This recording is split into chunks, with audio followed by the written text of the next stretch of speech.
There we go. You're stepping down as minority leader. Why do this now? Well, I think that, as I'm traveling the state, I'm either in the community doing work in my district or here at the State House working on legislative issues. And so, when you're running for governor, you can't do that in a part-time way.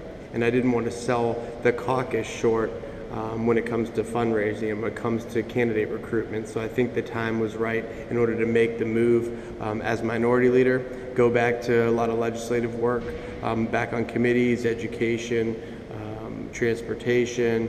I'm going to be back on workforce. I know things that are really important to me, and so going back on those legislative committees, I can work on the legislative issues.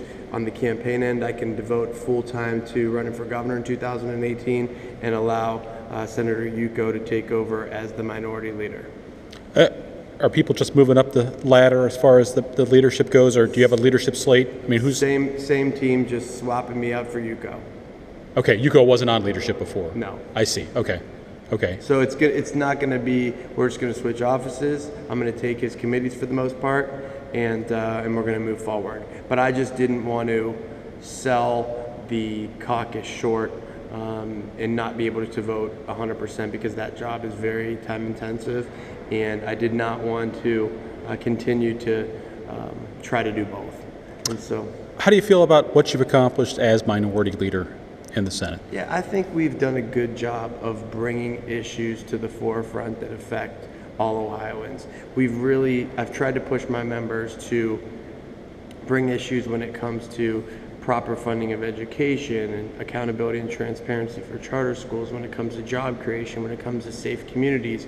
We've really pushed hard on dealing with the opioid crisis. And so these are issues that I hear every single night as I travel the state. People want to have a good job. They want quality schools for their kids, and they want to feel safe in their neighborhoods. And so as I would go to Youngstown and I would talk to folks in the Mahoning Valley, I would try to bring their voices down here. And those were the issues that resonated the most.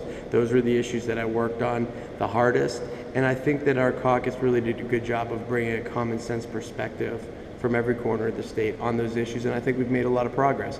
I often say that, you might not see my name on the top of all the bills, and I understand how politics work. I was the minority leader of 10 and the majority at 23, so many of the bills that I had got broken up into amendments and passed by the majority, and so it doesn't matter to me. What matters to me is that some of the policy that I push is making Ohio better and is improving the quality of life in the place that I'm from, and that's the Mahoning Valley, and now we're extending that across the state. But the message isn't much different because those same issues are important everywhere that I go.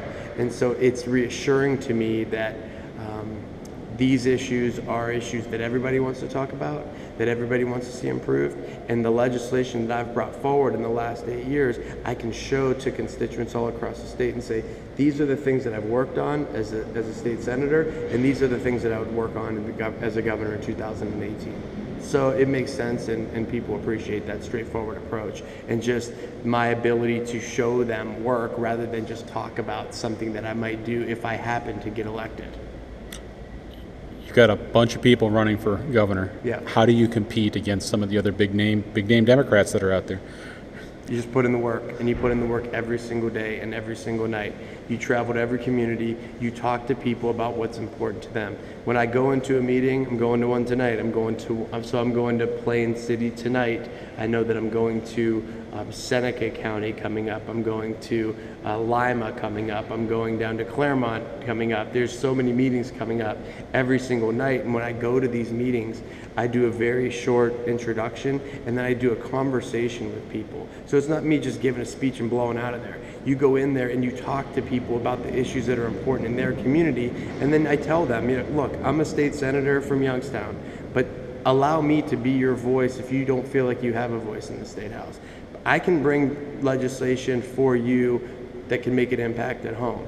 And so it helps that I'm able to have real conversations with people, and so I do a lot of question and answer rather than just stump speech, and so that takes a lot of work and it takes a lot of preparation, but people appreciate that. So the hard work is the key, but you got to raise the dollars. So I'm also raising money every single day, and I have a bunch of fundraisers coming up, and so that filing deadline will come up at the end of June, and we'll see where everybody stands in fundraising. But in the meantime, you'll be seeing me logging a lot of miles on my car. I think my April mile amount is close to 4,000. Really? So you gotta put in the work. There's no substitute for hard work and just truthfulness.